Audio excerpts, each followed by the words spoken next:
Hi guys, you find me with the new Nissan Juke. This is a Tekna model. It's a 1.6 Tekna and it's got 110 brake horsepower, max speed of 110 mile an hour, which is handy really for memory. It comes with loads of goodies. It's got the daytime running lamps on the front, not on currently because I'm not in the car obviously. We've got the 17-inch alloy wheels on there, which is quite nice. Stand back and give you a view. These are a really popular car, obviously meant for, you know, small families, sort of mainly cities, not as much motorway use. I've driven this quite a way today down the motorway, so I know what to expect in that department. Now the design of this car hasn't changed much from the first models of the Nissan Juke. Obviously it's got the new daytime running lamps on the front here. Still got these big circular headlights just beneath, and the big curves all over the car. It's meant to be a huge curvy car after all. And you've got this massive curved wheel arch at the front here, following down to this another huge curved wheel arch at the back, onto some rear lights which I'm sure most of you have seen on the motorways and on the towns near you. We'll move on to the front of the car now, inside, and this car comes with keyless entry. I've got the key fob here in my hand. The car's currently locked, as you can see by the wing mirrors being folded. And if we look down here, the door handle, you see this button just about here. You press that, the car unlocks itself. And we jump inside. Okay, so now we're inside the Nissan. Not too much to say really. I mean, this car starts, well, this spec car, the Tekna, starts around £20,000. So, I mean, what I'm about to explain to you is that you get quite a lot for your money. Right, we'll start off here with the steering wheel. Now, for £20,000, sometimes you'll get a plasticky feeling wheel and a plasticky feeling sort of area and places you touch, but this wheel actually feels quite solid. I'm not sure if it's like leatherette sort of material. It's not soft, but you know, it's solid and firm. Feels alright. I will say that these pieces here, though, for some of the controls on the wheel, quite plasticky and cheapy, a bit scratchy. Same here. You've got a little blanked sort of area for where buttons could be by the looks of it, or they just haven't bothered to design that out. As you can see, that area is full on this side, and the same sort of scratchy materials over here. Although the buttons themselves don't feel too bad. I mean, they've got a solid push to them. It's just the material they're made out of, really. Wheel itself, yeah, it's like that generic, soft, touchy plastic. So as I mentioned earlier, this car is keyless go, so keyless entry, keyless go, and we've got the start stop button just down here. I'll go ahead and start it up from inside. So push that, car starts up, mirrors go out. As you just saw there, actually, this little area is a bulb which lights up when there's any car in your blind spot or coming alongside you. Let's turn that down. Which is kind of handy really, and that comes as standard on this car. The doors, a bit scratchy up top here. The door handles are a bit, well, the door has a nice firm close. The handles are a bit cheap to touch, you know, and I know they've been designed that way. Moving down here, this is also quite cheap to touch. These are just black for the window controls, just black, cheap plastic, although the buttons again feel quite sturdy. This here is like a leather material, nicely stitched along here as well. That's really soft actually, so that's not bad for resting your arm on for long journeys if you are going to do them. Door bins, moving down, I've got some rubbish in here at the minute, but they're a decent size for the size of the car. I mean, it's not a huge car, you know, it is a small SUV, and a good sized sort of area for a bottled drink there, sort of maybe a 1 litre bottle. Now this car does come as standard with some actually really nice black leather seats, full leather as well, really soft leather, soft padding on the edges here, although they are firm enough to hold you in place quite well. As well as these seats being a nice leather material, they are heated. So, like I say, this is this list of little techie things starting to build up. for your £20,000. Doing motorway miles as well, and long journeys, you might want to rest your arms somewhere, like I have been this morning. I've been in this car driving for about 1.5 hours now on the motorway, and this centre armrest is actually quite good. It's made out of the same sort of material as these seats, quite spongy, a bit like the armrests on the doors. Other than that though, it's let down by a poor, there's enough space in there for some stuff, you know. There's a good amount in there, maybe a handbook or something. But I mean, the rest of it, this isn't sort of damped or anything. It doesn't stop halfway or any further. You just sort of drop it and it clicks into place, but it's quite flimsy, you know. As you can see, it jumps a bit.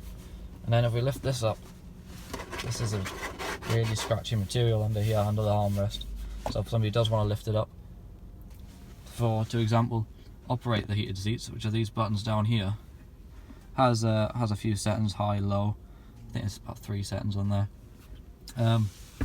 Because that's a really awkward place. If you're getting in the car and you want to put your heated seat on, the buttons are underneath, right underneath here, under the armrest, so you have to use this. Get that out of the way before you operate anything under there. Bit of on the centre console. They sort of continued the really curvy design of the exterior, sort of on the interior here. As you can see, big curved centre console here, from black, shiny, sort of piano black plastic again. I mean, it's not bad. I mean, if you're not into your interior quality, like for it to be perfect, you'll usually get away with it. I mean, that sort of material, I mean, on here it's black, piano black, but down here seems to be some sort of graphite grey sort of colour. It follows all the way down the centre sort of column here. It's just a cheap shiny plastic really, same as on here. Another place you're going to be touching quite a lot is obviously the gear knob. This is a manual. It's not a 6-speed, it is a 5-speed manual. If I can get that focus on there. You can't really see the numbers on there, but you've got the numbers and the letter R obviously for reverse. No fancy mechanisms to put it in reverse. It's just basically to the right and back, puts you right in the reverse. And this doesn't feel too bad. The shift itself isn't bad. You know, it's quite a solid shift, which is good. The gear knob could feel a bit nicer. This plastic bit could feel a bit more luxurious, but then again, you are only paying the 20 grand, I guess, for what is a brand new SUV with heated seats and leather seats. So I'm being picky here, really. On to the centre console itself. Now, this is what I mentioned earlier with it being quite a techie car. It does come with a DAB radio, all of that stuff. It comes with the Bluetooth pairing for your phones. It has the obviously hands-free set on it, all the standard. It has reverse and parking sensors, cameras.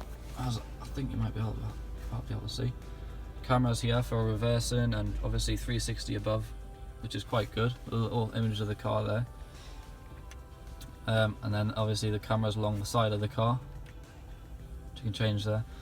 And as you can see on the screen, there's a sat nav. So it comes with a sat nav as well, which isn't the worst sat nav. It's quite basic, but you know, it's well laid out and it's quite clear to use. Also comes with a CD player, which is worth noting because a lot of new cars don't come with that. That's sometimes an optional extra now. People sort of move on to Bluetooth and Apple CarPlay and Android Auto, and you know, using USB sticks now instead. But this still has the good old CD player. Moving on to the sort of second screen on the bottom here, which you might have seen when I was doing the full view there. You have your AC controls, so AC off, you know, heated windscreen and feet, and all your different sort of areas you can control your AC to. You've got your hot and cold over here, and your fan speeds over here. So as you can tell, pump it all the way up, and that little graphic down there changes. It's quite a powerful system, it's quite good. You got your circulation. You can keep your circulation within the car or bring in air from without the car. These two buttons here, again, they're quite firm to use, but they're quite, again, everything feels a bit cheap and plasticky, you know. This material, especially here on these dials, could have been a bit nicer, even if they were chromed, you know. So we're in climate at the minute. If we press D mode, all of these buttons change. Keep an eye on that and you'll see it now. Climate, boom, D mode. And then it comes up with normal, sport, shows you power, engine sport, all these things. And that'll show you your power as you drive. I don't know if it'll show anything now by rev. No. Eco mode, it gives you an eco rating, shows you how you're driving. One thing I will note about sport though is I received the car and it was already in sport mode. Now straight away I wasn't a big fan of it. It was even when I was just touching the accelerator, it was revving right the way up, and it was dead hard to control the sort of revs and the gear shift, and it just doesn't work. It makes the car sound really loud as well, like really like a van engine, and it rattles quite a lot. It's not the most pleasant for driving. I'd recommend the normal mode, which is a lot easier to get along with. You're looking up here, you've got your big sun visor. There's a big sun visor as well.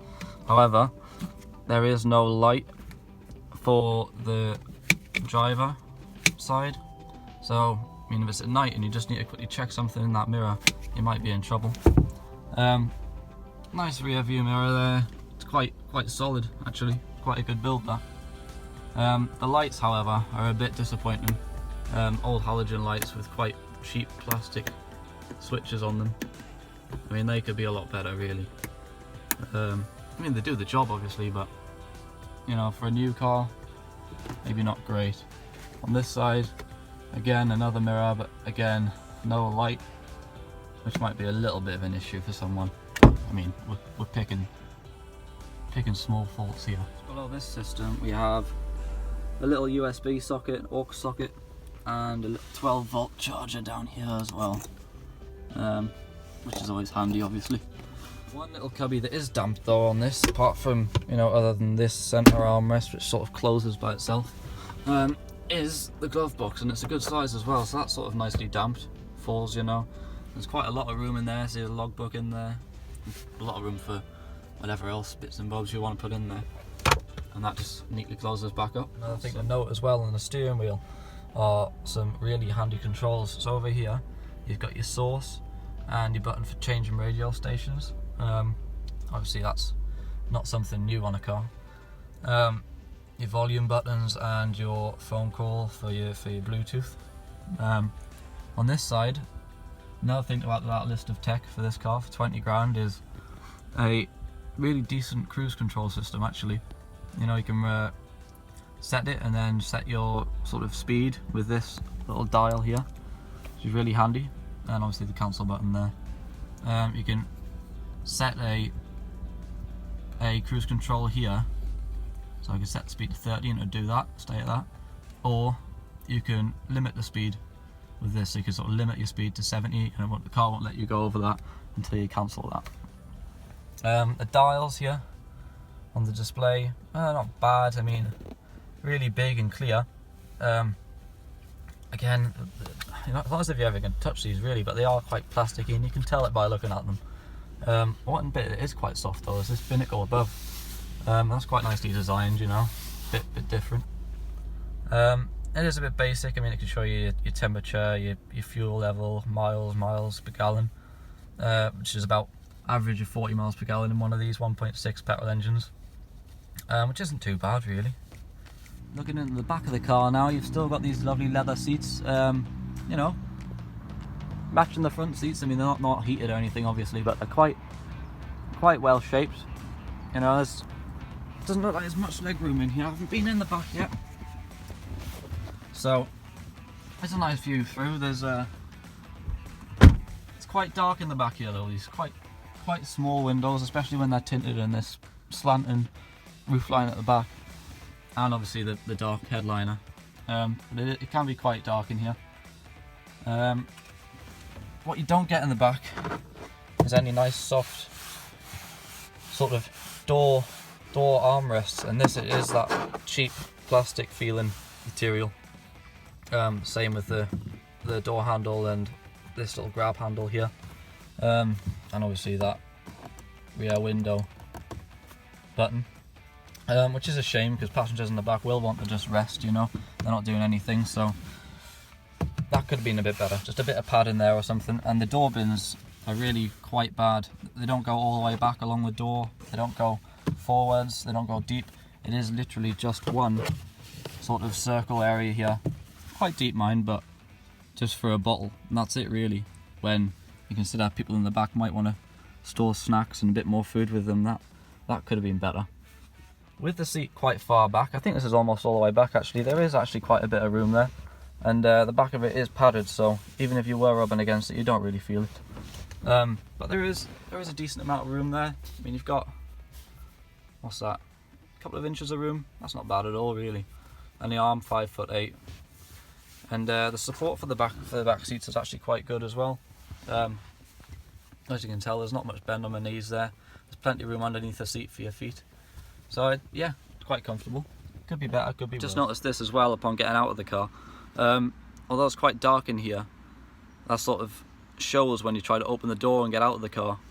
As I mentioned, the small windows, I'll show you right now. This is my view coming out of the car now. The door is quite small, like this sort of narrow area here, and it doesn't open too wide. So when trying to climb out, you might catch yourself on the bottom here, on the dirt on the bottom, and might have to bend a little bit to get your head out. Another system this car has, because it is the top model, it's a Tekna, obviously one below the Nismo, is a Bose sound system. This is available on a lower model. There is a Bose model, but obviously that comes on this model as well, and I'll show you that. The radio all the way up here. I had it quite loud on the motorway because the car is quite rattly and quite loud itself in the engine, so it drones on a bit on motorway miles. And I noticed the stereo was really good. Obviously, with it being a Bose sound system, it's one of the best sort of audio producers out there. And you've got some speakers in the headrest there, which give the driver and the front passenger a nice little bit of surround sound. So there's a good mark there for you, another bit of tech on your 20 grand car. The rear of the car, it is quite a big round boot actually. Open it up, and we open it up, we see actually it is quite a large boot. I'm not quite sure what litre size this is, but it's definitely very good. You know, I've got a Vauxhall Corsa D at home, and I know that's got a big boot first class, and this is a lot bigger than that. You would have seen I had a large fold over and a backpack in there, and it still had plenty of room. Like I was saying, under here, plenty of underfloor storage. You have got a light in the back here as well, which not all cars have, which is handy if you're trying to unload things at night. Might be a little bit fragile. You can see as well here that you've got 60/40 folding rear seats, which operate by pulling this button here, pushing forward, and if you have this floor in here, you get a lovely flat load bed, and it lines up nicely here on the back of the car, which means anything that you might want to load through there will slide nicely along, not catching any of the way or falling any of the way, because that seat does fold quite close to the rear of the front seat as well. Which is handy actually for carrying a lot of kit. In the rear as well, you'll note that it has Isofix ports on both the rear passenger seats. These can be a little bit of a pain to get to because you have to sort of force out the way under here and under here on the leather. It can be quite difficult, especially in this slightly dark rear interior. Yeah, that'll be a little bit. So, a few things I like on first impressions with the Nissan Juke. The amount of kit you get for your money. With it being a new car, and especially a car of this size, you get loads of kit, loads of tech. Probably why it's called a Tekna. I don't mind the styling as well. I mean, it's quite different to anything else you see on the roads. You know, it's a nice flowing design. Especially the daytime running lamps now looks a lot nicer than the older models did. And on the Tekna model, you do get the tinted rear glass and these lovely 17-inch alloy wheels. Also, for your money, getting a full leather interior, especially this quality, it is quite good quality leather, is a surprise. Not many cars of this class have that. Areas which I'm not so keen on, maybe the amount of plastic in the car. I mean, the plastic itself doesn't feel like, you know, high quality. It does feel quite cheap. I know it is a cheap car at the end of the day, and we've mentioned all the good points which kind of make up for that, so it is to be expected.